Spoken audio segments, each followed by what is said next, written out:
What if I told you the greatest war ever fought was actually won before the first punch was ever thrown? Today, we're going to dive right into a really powerful piece of ancient lore. It's basically a speech, a takedown from a soldier of truth directed at the very spirit of the lie. It's an incredible look at a strategy where the battlefield itself is the weapon. Wow.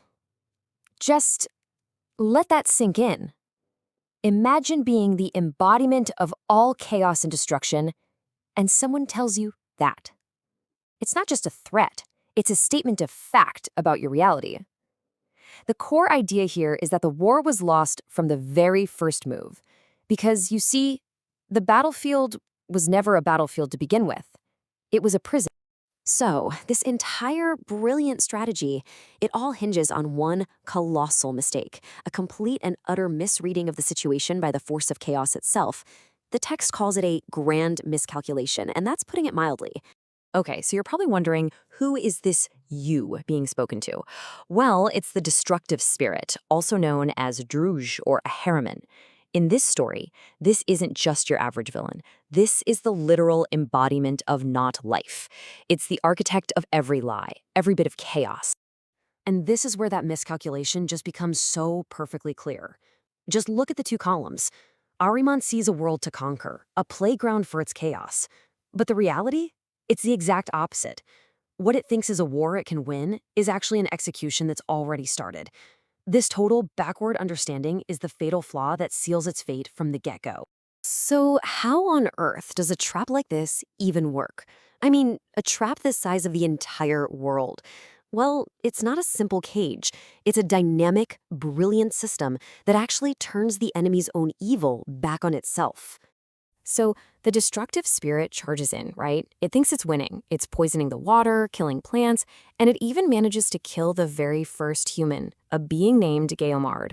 From Ahriman's perspective, these are huge victories. It's proof that it's corrupting all of creation, but it is totally, completely missing the bigger picture.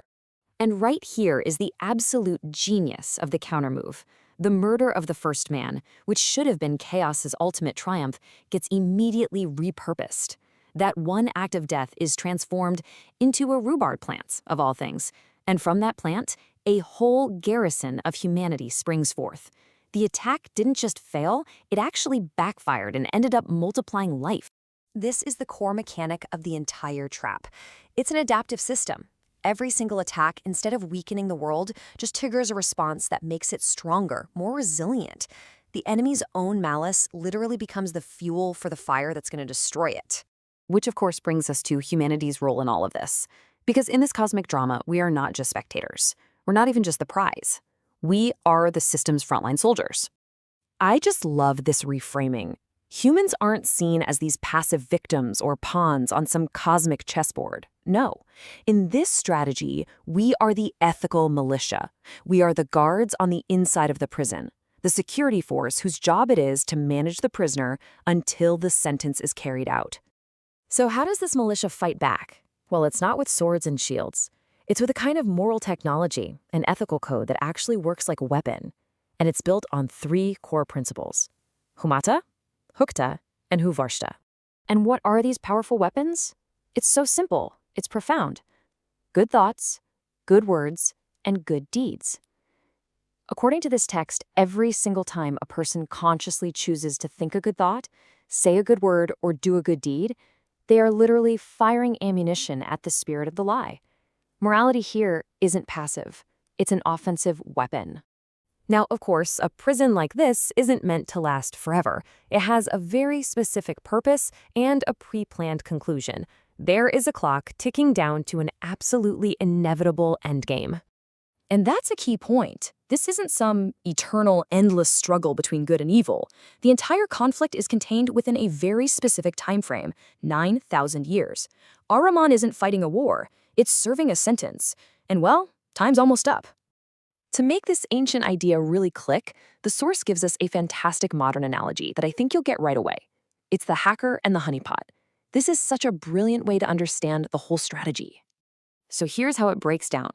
Ahriman, the destructive spirit, is the hacker, the malware. The material world it thinks it's so cleverly invading, that's the honeypot, a decoy virtual sandbox. The Wise Lord is the system administrator, just watching everything happen. And that final event, Frashocarity, that's just the scheduled system restore that's going to wipe the malware and upgrade the whole system for good.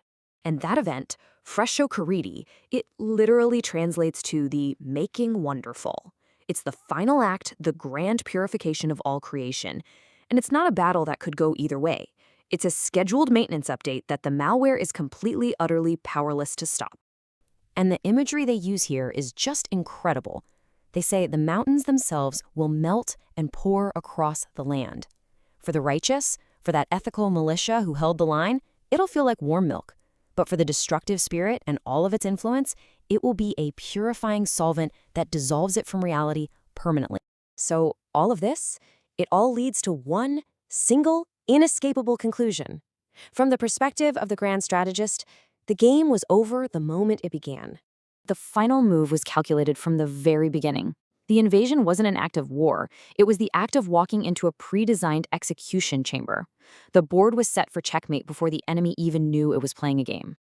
And that brings us to the final, absolutely devastating line of the soldier's speech. It is the ultimate mic drop in a cosmic showdown, and it perfectly sums up the entire strategy. The enemy didn't just stumble into a trap. Its very act of invading was the trap. You know, this whole idea really challenges how we normally think about conflict, doesn't it? It leaves us with this really fascinating question to think about. What if the greatest victory isn't about being stronger in a fight, but about being wiser? Wise enough to design a battle that from the very start is simply impossible to lose?